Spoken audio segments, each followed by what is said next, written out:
Per secoli, un'immagine che ha dominato la nostra idea della caduta di Troia è stata Notte fonda. I troiani in feste e un gigantesco cavallo di legno al cui interno erano nascosti in attesa del momento giusto alcuni greci. Alcuni studi e teorie suggeriscono uno scenario completamente diverso. Benvenuti su Archeovibes, oggi viaggeremo nel mito dell'antica Grecia. Il cavallo di Troia fu l'astuzia che consegnò nelle mani dei greci la vittoria nei confronti dell'inattaccabile Troia, dopo 10 anni di assedio, ideato da Odisseo e costruito da Epeo. Troia si trovò circondata da una federazione di greci formatasi per il giuramento effettuato durante il patto di Tinnaro, perché Paride aveva portato con sé Elena, moglie di re Menelao, fratello di Agamennone, re di tutti gli Achei. Stranamente l'episodio del cavallo di legno appare marginalmente nell'Odissea di Omero, ma il mito è raccontato nel secondo libro dell'Eneide di Virgilio. L'autore latino affida ad Enea il compito di raccontare lo stratagemma e l'occasione avvenne quando l'eroe troiano incontrò la regina Didone. Enea racconta che lo stratagemma fu ideato da Ulisse e costruito da Epeo, ed il dono fu lasciato quando i greci apparentemente abbandonarono le coste troiane. In realtà i greci si erano nascosti nella vicina isola di Tenedo, come tutti invece sappiamo dentro al cavallo di legno alcuni greci si erano nascosti. I troiani furono ben lieti di aver vinto la guerra grazie alle loro inespugnabili mura.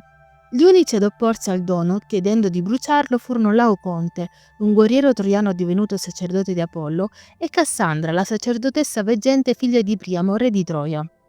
A decidere le sorti del cavallo fu un giovane greco, Sinone, che consegnandosi nelle mani dei troiani racconta, giurando il falso, che i greci erano andati via perché Atena non era più disposta a sostenere i Micenei di Agamennone, mentre lui era fuggito perché offerto in sacrificio come augurio di un ritorno nelle patrie coste. Il giovane raccontò anche un particolare. Infatti il cavallo era stato costruito in modo che le sue dimensioni fossero maggiori rispetto all'entrata delle mura troiane. Se il cavallo avesse superato la soglia troiana, la furia della dea Atena si sarebbe riversata sui greci di ritorno nella loro terra. Come tutti ben sappiamo, il cavallo fu poi portato dentro alle mura e la città cadde grazie a questo stratagemma. Plinio il Vecchio discute nel suo Naturalis Historia su cosa fosse in realtà il cavallo, arrivando alla conclusione che in realtà i greci usarono un ariete d'assedio. Tale teoria deriverebbe dal termine equus, cavallo, che altro non era che una macchina d'assedio usata da Epeo, il costruttore dell'ingegnoso mezzo da guerra per assediare Troia. Alcuni storici moderni avvallano tale teoria, aggiungendo che con il passaggio della tradizione orale a quella scritta la macchina di assedio cambiò forma. Si è messo pure in dubbio che l'episodio sia mai esistito proprio perché non ben citato da Omero. Una delle teorie più suggestive è quella di Francesco Tiboni, un archeologo navale. Secondo Tiboni, il cavallo di Troia era una nave oneraria fenicia chiamata Ippos, nome dato dalla polena adorna da una testa di cavallo. Questo giustificherebbe le dimensioni del dono e di come una ventina di uomini si fossero nascosti comodamente nell'ingegnoso dono. Con il tempo e le trascrizioni la parola fu interpretata invece come cavallo. La teoria di Tiboni è molto affascinante e cerca di avvalorare la propria tesi accostandosi alle prove letterarie e archeologiche. A riprova della sua teoria, l'archeologo porterebbe un bassorilievo assiro del palazzo di Sargon II, a Khorsabad, dove sono rappresentate delle navi mercantili che portano legname con polena con testa di cavallo. Questo reperto è collocabile tra il IX e il VII secolo a.C. Alcuni ritrovamenti, secondo Tiboni, confermerebbero la presenza di navi mercantili con polena a forma di cavallo, utilizzati dai Fenici nella prima metà del I secolo a.C. E dato che i greci commerciavano con i Fenici, dovevano essere necessariamente conosciute. Tiboni, studiando i versi di Omero, riferisce che quei pochi termini utilizzati per descrivere il cavallo hanno un senso logico se accostati alla figura delle navi. Oltre al termine Ippos, che identificherebbe la nave fenicia, Tiboni osserva che il termine euro, utilizzato come trascinare, cioè trascinare il cavallo all'interno delle mura, fosse invece utilizzato molto dall'autore greco nell'azione di trascinare delle navi.